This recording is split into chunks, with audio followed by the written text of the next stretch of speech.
जय सिया राम प्यारे बच्चों। Welcome to Siya Ram e learning. मैं डॉक्टर तुषार आर्या एक बार फिर से आपका स्वागत करता हूं आपकी अपनी family Siya Ram e learning में। तो आज हम लोग क्लास 9th की ज्योग्राफी के बारे में देखेंगे या भूगोल के बारे में देखेंगे, और क्लास 9th के ज्योग्राफी के सिलेबस को थोड़ा सा हम लोग डिस्कस करने का प्रयास करेंगे या जानने का प्रयास करेंगे। जैसा कि आप लोगों को पता है कि मैं आप लोगों को ज्योग्राफी क्लास 9th और क्लास 10th में सोशल साइंस का एक पार्ट है ज्योग्राफी यानी भूगोल, उसको कवर करने वाला हूं। तो आज के क्लास में हम लोग मुख्य रूप से क्लास 9th के सिलेबस को ही कह सकते हैं कि चर्चा का विषय बनाए हुए हैं। तो सबसे पहले चलिए डायरेक्ट समय न व्यतीत करते हुए सबसे पहले हम लोग अपने सिलेबस को देख लेते हैं, यानी पाठ्यक्रम को देख लेते हैं कि क्लास 9th में ज्योग्राफी में आपको कौन कौन से चैप्टर पढ़ने हैं, उस चैप्टर के अंतर्गत कौन कौन सी चीज़ें आती हैं। इसलिए हम डिटेल एनालिसिस करेंगे या विस्तृत रूप से जानेंगे कि क्लास 9th में ज्योग्राफी में क्या क्या मुख्य चीज़ें हैं। जैसे कि ज्योग्राफी जो है या भूगोल जो है, इसके मुख्य रूप से दो ब्रांच होते हैं, जिसको एक को बोलते हैं भौतिक भूगोल और दूसरे को बोलते हैं मानव भूगोल, यानी फिजिकल ज्योग्राफी और ह्यूमन ज्योग्राफी। लेकिन आपके क्लास में यानी क्लास 9th में मुख्य रूप से हम लोग फिजिकल ज्योग्राफी यानी भौतिक भूगोल के बारे में जानने का प्रयास करेंगे। क्लास 10th में ह्यूमन ज्योग्राफी से संबंधित आपका चैप्टर्स है रिसोर्सेस वगैरह या संसाधन वगैरह। तो सबसे पहले क्लास 9th में हम लोग भौतिक भूगोल के बारे में जानेंगे। भौतिक मतलब कि भौतिक स्ट्रक्चर कैसा है पृथ्वी का, या फिर कह सकते हैं हमारे पूरे ब्रह्मांड का भौतिक स्ट्रक्चर कैसा है, उसी का अध्ययन हम लोग भौतिक भूगोल के अंतर्गत करते हैं। तो चलिए डायरेक्ट सिलेबस पे आते हैं। तो जो आपका पहला चैप्टर्स है क्लास 9th में या क्लास 9th के बुक में, वो है आपका इंडिया यानी कि भारत, आकार और स्थिति, या फिर आप बोल सकते हैं इंडिया साइज एंड लोकेशन।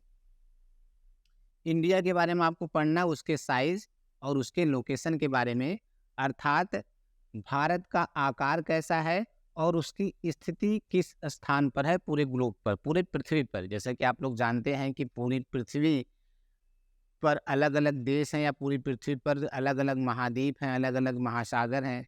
अलग अलग महाद्वीपों, अलग अलग महासागरों के बारे में आप लोग पिछले क्लास में पढ़ चुके हैं। अगर नहीं पढ़े होंगे तो कोई बात नहीं, उसके बारे में भी हम लोग चैप्टर पढ़ते वक्त उस पर भी डिस्कस कर लेंगे।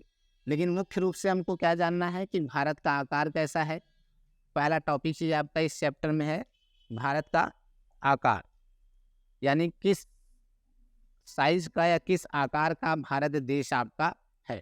इसके बारे में जैसा आप लोग जानते हैं कि भारत जो है वो चतुष्कोणीय है, यानी चतुर्भुज जैसा दिखता है ना। उसके बारे में हम लोग जब मैप पढ़ेंगे या फिर इस चैप्टर को पढ़ेंगे तो मैप के माध्यम से समझने का प्रयास करेंगे कि भारत का आकार कैसा है। उसके बाद उसका लोकेशन क्या है, उसकी स्थिति क्या है।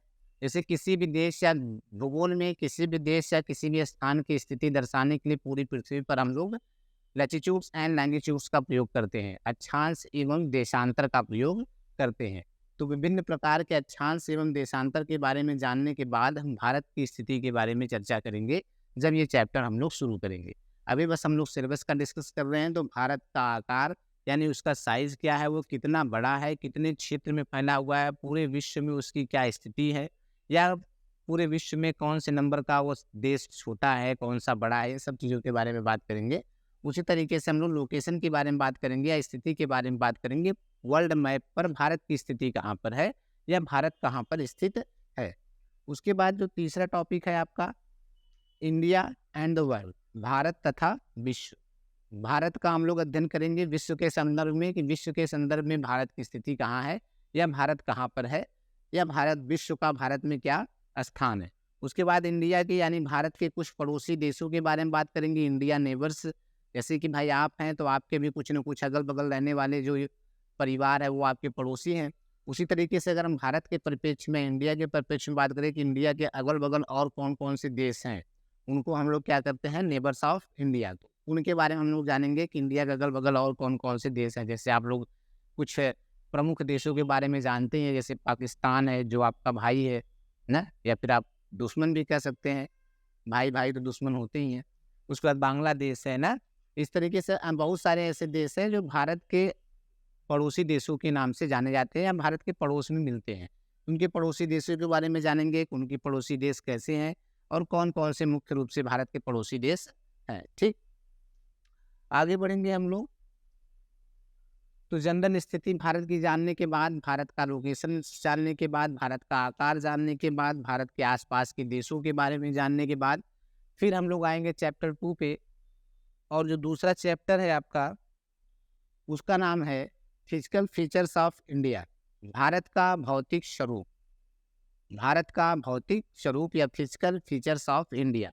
अब इंडिया के हम लोग भारत में मिलने वाले जो विभिन्न प्रकार के, यानी भारत का जो स्थल खंड है उस पे किस प्रकार के फीचर या किस प्रकार की स्थलाकृतियाँ या किस प्रकार के टोपोग्राफी मिलती है, उसके बारे में हम लोग जानेंगे। जैसे कि भारत में किस स्थान पर पर्वत है, किस स्थान पर पठार है, किस स्थान पर मैदान है। तो भौतिक स्वरूप भारत का कैसा, उसके बारे में हम लोग इस चैप्टर में जानेंगे। और इसमें सबसे पहले हम लोग मुख्य भौगोलिक वितरण या मेजर फिजियोग्राफिक डिवीज़न में हम लोग देखेंगे कि भारत में किस किस चीज़ों, किस किस स्थल रूपों का या किस किस रिलीफ का या उच्चावच का विकास हुआ है। तो सबसे पहले हम लोग हिमालय का पर्वत श्रृंखला देखेंगे। जैसे कि भारत के उत्तर में या भारत का उत्तरी क्षेत्र है, जैसे जम्मू कश्मीर है, हिमाचल प्रदेश है, उत्तराखंड है, यह क्षेत्र जो भारत के उत्तर में पड़ता है, यह कैसे हैं, ये सब पर्वतीय क्षेत्र है, अर्थात पर्वतीय श्रृंखलाएं वहाँ पर मिलती हैं, जहाँ पर द ग्रेट हिमालय भी आपका मौजूद है। तो ग्रेट हिमालय पार्ट का कह सकते हैं कि वह एक भाग है जो भारत में पड़ता है, जिसको हम हिमालयी पर्वत श्रृंखला के बारे में पढ़ेंगे। उसके बाद उसके आगे बढ़ेंगे तो फिर उत्तरी मैदान है, पर्वतों से नदियाँ नीचे उतरती हैं। तो जैसे ही आप लोग पर्वतों से नीचे उतरते हैं, उत्तराखंड से उत्तर प्रदेश में पहुँचते हैं, तो उत्तर प्रदेश मैदानी भाग है, उसके बाद बिहार है, इस तरीके से पश्चिम बंगाल है, उसके साइड में और भी जो कह सकते हैं उत्तरी पर्वतीय क्षेत्र के बाद जो क्षेत्र पड़ता है, जहाँ पर नदियाँ समतल सतह पर प्रवेश करती है, तो वहाँ पर नदियों ने पर्वत से जब नीचे उतरती हैं तो मैदानों का निर्माण किया है। उन मैदानों को हम लोग उत्तर का विशाल मैदान के नाम से जानते हैं। तो फिर उसके बारे में हम लोग पढ़ेंगे कि नार्थन प्लेन या उत्तरी मैदान कितने क्षेत्र में भारत में फैला हुआ है, कितने स्थान को हम लोग नार्थन प्लेन या उत्तरी मैदान के नाम से जानते हैं, और कौन कौन से राज्य इसके अंतर्गत आते हैं और उनकी क्या विशेषताएं होती है। नेक्स्ट हम लोग पढ़ेंगे द पेनिसुलर प्लेट्यू, प्रायद्वीपीय पठार। अब जैसे ही हम लोग आगे बढ़ते हैं, आगे बढ़ने का मतलब है कि जैसे हम लोग सबसे उत्तर में पर्वतीय क्षेत्र, फिर आपका मैदानी क्षेत्र, और मैदान के आगे जैसे हम लोग भारत के दक्षिण में पहुंचेंगे, मध्य क्षेत्र या दक्षिणी क्षेत्र जो होता है, जैसे महाराष्ट्र का क्षेत्र है, तमिलनाडु का क्षेत्र है ना, ये सब क्षेत्र जो है ये कैसे क्षेत्र है, पठारी क्षेत्र है या प्रायद्वीपीय क्षेत्र है। हालांकि आप लोग, हमको ये उम्मीद है कि पर्वत, पठार, मैदान ये चीज़ें क्या होती हैं ये आप लोगों को पता होंगे, लेकिन अगर नहीं भी पता होगा तो हम इसके बारे में एक ब्रीफ इंट्रोडक्शन या छोटा सा इंट्रोडक्शन चैप्टर पढ़ाते वक्त देंगे कि पर्वत क्या होता है, पठार क्या होता है, मैदान क्या होता है, और भी अन्य चीज़ें कौन कौन सी छोटी छोटी कह सकते हैं कि स्थल रूप है, उनके बारे में हम लोग चर्चा कर लेंगे।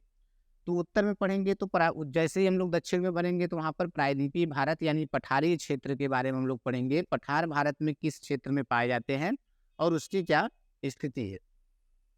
आगे बढ़ेंगे तो आपका जो नेक्स्ट टॉपिक होगा द इंडियन डेजर्ट, भारतीय मरुस्थल। भारतीय मरुस्थल, भारत में मरुस्थल भी पाया जाता है, और जो सबसे महत्वपूर्ण मरुस्थल है थार का मरुस्थल जो राजस्थान में पाया जाता है। तो भारत में मरुस्थल कहाँ कहाँ पर पाए जाते हैं, कहाँ कहाँ पर का मुख्य रूप से तो एक ही है थार के मरुस्थल, उसी के बारे में हम लोग पढ़ेंगे कि भारत का मरुस्थलीय क्षेत्र कहाँ पर है। ये मुख्य रूप से राजस्थान में पाया जाता है। उसके बाद द कोस्टल प्लेन, तटीय मैदान। जैसे कि आपको पता है कि भारत जो देश है या भारतीय प्रायद्वीप जो है वह भाई समुद्री तट, उसके समुद्र तटीय क्षेत्र भी है। जैसे दक्षिण के जो भी क्षेत्र हैं, जैसे कि अगर आप भारत को देखें पूरे विश्व में, अगर आप देखते हैं तो आप जानते हैं पूरे विश्व में लगभग 7 महाद्वीप हैं ना। तो अगर हम एक रफ फिगर बनाना चाहें तो अगर ये मान लीजिए भारत है, और यहाँ पर इंडोनेशिया, मलेशिया, इधर आपका यूरोप का क्षेत्र होता है, और ये आपका हो गया अफ्रीका, इधर आपका उत्तरी अमेरिका का क्षेत्र, और इधर आपका दक्षिणी अमेरिका का क्षेत्र। अगर आप देखते हैं तो ये सब स्थलीय भाग हैं, जिसे आप लोग एशिया महाद्वीप और उसके बाद इधर यूरोप महाद्वीप के नाम से जानते हैं।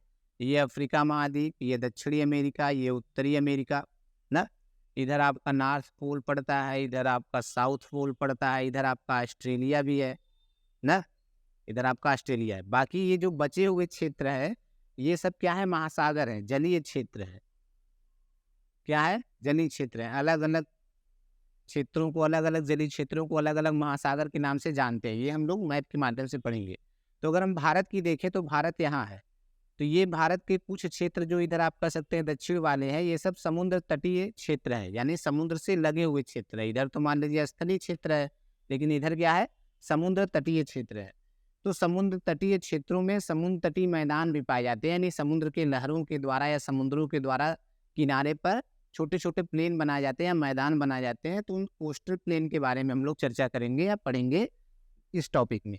उसके बाद जो अगला टॉपिक होगा द आइसलैंड द्वीप समूह।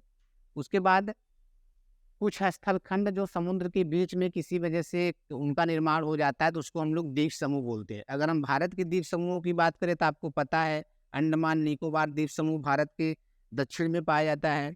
उसके बाद लक्षद्वीप समूह भारत के दक्षिण में कह सकते हैं। उसके बाद पश्चिम और दक्षिण और पश्चिम में पाया जाता है, यहाँ पर कोने पर ना, जैसा कि आप लोग जानते हैं। तो इस तरीके से आप लोग कुछ द्वीप समूहों के बारे में पढ़ेंगे, जिसमें मुख्य रूप से अंडमान निकोबार द्वीप समूह, लक्षद्वीप द्वीप समूह, जो भारत के प्रमुख द्वीप समूह हैं, उनके बारे में हम लोग इस चैप्टर में चर्चा करेंगे, इस टॉपिक में चर्चा करेंगे। नेक्स्ट अगर हम लोग देखें तो तीसरा जो चैप्टर आपका होगा क्लास 9th में, वो है अपवाह का या ड्रेनेज का। ड्रेनेज या अपवाह, ड्रेनेज सिस्टम भी बोल सकते हैं आप इसको, अपवाह तंत्र जिसको कहते हैं। अपवाह मतलब होता है बहाव या बहना। तो कौन चीज बह रहा है, तो इसमें मुख्य रूप से हम लोग किसके बारे में पढ़ेंगे, जल के अपवाह को। जल का अपवाह किसके माध्यम से मुख्य रूप से हो रहा है, नदी के माध्यम से। तो यहाँ पर हम मुख्य रूप से इस चैप्टर में भारत में विकसित नदीय तंत्र की बात करेंगे या अपवाह तंत्र की बात करेंगे।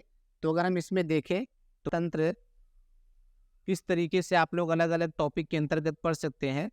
तो सबसे पहले हम लोग पढ़ेंगे द हिमालयन रिवर्स, हिमालय की नदी के बारे में, या हिमालय से जिन नदियों का उद्गम हुआ है उन नदियों के बारे में पढ़ेंगे। तो मुख्य रूप से इसमें आपको नदियों के बारे में ही पढ़ना है, क्योंकि नदियों के माध्यम से ही जल का अपवाह भारत में हो रहा है या होता है। तो सबसे पहले हिमालयन नदी के बारे में पढ़ेंगे, हिमालय पर्वतीय क्षेत्र से निकलने वाली नदियों के बारे में। उसके बाद द पेनिसुलर रिवर, प्रायद्वीपीय नदियाँ यानी पठारी क्षेत्र से निकलने वाली नदियों के बारे में। उसके अलावा फिर और कुछ जल के स्रोत हैं या वाटर के सोर्सेस होते हैं, जैसे लेक्स है, झील। उसके बाद role of river in the India, नदियों का, अच्छा इंडियन इकोनॉमिक्स यहाँ लिखा होगा, नदियों का अर्थव्यवस्था में महत्व है। भारत की अर्थव्यवस्था में नदियों का क्या महत्व है, नदियों से कौन कौन से आप यूज कर रहे हैं, किस तरीके से आप बिजली उत्पादन कर रहे हैं, किस तरीके से आप सिंचाई कर रहे हैं, तो उसका अर्थव्यवस्था में क्या महत्व है। उसके बाद फिर लास्ट में हम लोग पढ़ेंगे रिवर पॉल्यूशन या नदी प्रदूषण। फायदा तो आप उसका उठा ही रहे हैं नदियों का, नदियों के जल का, लेकिन नदियों को आप लोग प्रदूषित भी कर रहे हैं। तो जल प्रदूषण क्या है या रिवर पोल्यूशन क्या है, इसके बारे में हम लोग लास्ट में इस चैप्टर में बात करेंगे। तो मुख्य रूप से इस चैप्टर में हम लोग नदियों के बारे में ही बात करेंगे कि पूरे भारत में अलग अलग क्षेत्र में कौन कौन सी नदियाँ प्रवाहित होती हैं। ठीक, उम्मीद करते हैं आप लोगों को समझ में आ रहा होगा, तो कोई दिक्कत नहीं, भी सिलेबस है। बाकी सारी चीज़ें हम चैप्टर पढ़ेंगे तो आपको छोटी से छोटी चीज़ें डिटेल में पढ़ाई जाएंगी, कोई समस्या नहीं होगी समझने में। बस आप लोग ध्यान से लेक्चर को सुनते रहिए और बने रहिए, ठीक है। नेक्स्ट चैप्टर जो आपका होगा वो होगा क्लाइमेट का या फिर जलवायु का। क्लाइमेट या फिर जलवायु, क्लाइमेट को ही कहते हैं जलवायु हिंदी में। तो चैप्टर 4 आपका है क्लाइमेट या जलवायु। जलवायु क्या होता है भैया, जलवायु मुख्य रूप से सबसे पहले हम लोग पढ़ेंगे क्लाइमेटिक कंट्रोल्स, जलवायु नियंत्रण कौन कौन से हैं, यानी कौन कौन से ऐसे कारक हैं, कौन कौन से ऐसे फैक्टर हैं जिससे जलवायु नियंत्रित होता है या जलवायु प्रभावित होता है। तो क्लाइमेट नियंत्रण के कौन कौन से कारक है, इसके बारे में हम लोग इस चैप्टर में बात करेंगे। फिर नेक्स्ट टॉपिक आपका होगा फैक्टर अफेक्टिंग इंडियाज क्लाइमेट। अब विशेष रूप से इंडिया के क्लाइमेट को या इंडिया के जलवायु को प्रभावित करने वाले कौन कौन से कारक है, इनके बारे में हम लोग इस टॉपिक के अंतर्गत बात करेंगे। क्लाइमेट यानी जलवायु आप लोग समझ रहे हैं। नेक्स्ट आपका है द इंडियन मानसून, भारतीय मानसून। मानसून मतलब जिसके कारण से कह सकते हैं कि वर्षा होती है। तो भारत में वर्षा के क्या कारण हैं और भारत में मानसून की उत्पत्ति कैसे होती है? जैसा कि वर्तमान समय में अगर हम देखें तो वर्षा अलग-अलग कुछ जगहों पर तो पर्याप्त मात्रा में हो रही है, अधिक मात्रा में हो रही है, जबकि कुछ जगहों पर कम मात्रा में हो रही है और इसका कारण है मानव के द्वारा प्रकृति के नियमों में हस्तक्षेप करने से जो कह सकते हैं कि वर्षा का वितरण है या फिर कह सकते हैं प्राकृतिक रूल है उसमें थोड़े बहुत परिवर्तन आए हैं, जिसके कारण से इस तरीके से जलवायु कंडीशन में डिस्टर्बेंस होने के कारण जलवायु का बदला हुआ रूप देखने को आप लोगों को मिलता है समय समय पर। तो इसमें हम लोग देखेंगे भारत की जलवायु को प्रभावित करने वाले कौन कौन से कारक। इंडियन मानसून के बारे में बात करेंगे, भारतीय मानसून के बारे में बात करेंगे, उसके बाद फिर हम लोग सीजन यानी ऋतुओं के बारे में बात करेंगे। जैसा आप लोग जानते हैं कि भारत देश में मुख्य रूप से 3 प्रमुख सीजन पाए जाते हैं, जिसमें आप लोग वर्षा ऋतु, शीत ऋतु और ग्रीष्म ऋतु के नाम से जानते हैं, यानी ठंडी, गर्मी और बरसात। हालांकि बीच-बीच के जो कह सकते हैं कि समय होता है उसको अन्य सीजन के भी नाम से जानते हैं, लेकिन मुख्यतः आप कह सकते हैं कि 3 सीजन या 3 ऋतुएं भारत देश में मिलती हैं। तो वो कौन-कौन सी हैं और उसके कारण क्या है, इसके बारे में हम लोग इस चैप्टर में बात करेंगे। ठीक, नेक्स्ट चैप्टर जो आपका है या नेक्स्ट टॉपिक जो इस चैप्टर में है वो है डिस्ट्रीब्यूशन ऑफ रेनफॉल, वर्षा का वितरण। डिस्ट्रीब्यूशन ऑफ रेनफॉल का मतलब है कि वर्षा की मात्रा अलग अलग स्थानों पर कितनी है, पूरे भारत में किस स्थान पर किस मात्रा में वर्षा हो रही है, कहाँ पर अधिक हो रही है, कहाँ पर कम हो रही है, इसके बारे में हम लोग इस टॉपिक में बात करेंगे कि भारत में वर्षा का वितरण का प्रारूप कैसा है या डिस्ट्रीब्यूशन ऑफ रेनफॉल का पैटर्न कैसा है भारत में, उसके बारे में हम लोग बात करेंगे। नेक्स्ट टॉपिक आपका होगा monsoon as a unifying bond, monsoon एकता का परिचायक। मानसून एकता का परिचायक, मानसून एक यूनिफाइंग बॉन्ड है, उससे कह सकते हैं कि एकता या यूनिफाइंग की भावना उत्पन्न होती है या फिर जिसके कारण से भारत में एकता। अब मानव एकता के बारे में हम यहाँ बात नहीं कर रहे हैं, नेचर यानी कि प्रकृति की एकता के बारे में बात कर रहे हैं। उसका एक बॉन्ड है या उसका एक रूप है, उसको जोड़ने में यह मदद करता है, उसके बारे में हम लोग इस टॉपिक में बात करेंगे। ठीक, नेक्स्ट चैप्टर आपका है नेचुरल वेजिटेशन। वर्षा के बाद भाई जब वर्षा होगी तो अलग अलग प्रकार की वनस्पतियाँ या अलग अलग प्रकार के पेड़ पौधों का जन्म सरफेस पर या धरातल पर होगा। तो हम जो नेचुरल वेजिटेशन है या प्राकृतिक वनस्पति है या जो प्राकृतिक वन्य जीव है उनके बारे में हम लोग बात करेंगे नेक्स्ट चैप्टर में, जिसको आप लोग बोलते हैं natural vegetation and wild life, प्राकृतिक वनस्पति तथा वन्य जीव या वन्य प्राणी। तो इस चैप्टर में सबसे पहले हम लोग बात करेंगे रिलीफ के बारे में यानी धरातल के बारे में, उसके बाद क्लाइमेट के बारे में यानी जलवायु के बारे में, फिर लास्ट में हम लोग पढ़ेंगे टाइप्स ऑफ वेजिटेशन, वनस्पति के प्रकार। भारत में मुख्य रूप से किस प्रकार की वनस्पतियां मिलती हैं। तो अलग अलग सीजन में, अलग अलग ऋतु में भारत में अलग अलग प्रकार की वनस्पतियां मिलती हैं, और क्योंकि भारत में अलग अलग जगह पर भी अलग अलग प्रकार के क्लाइमेट पाए जाते हैं, इसलिए अलग अलग जगह पर भी अलग अलग प्रकार की वनस्पतियां मिलती हैं।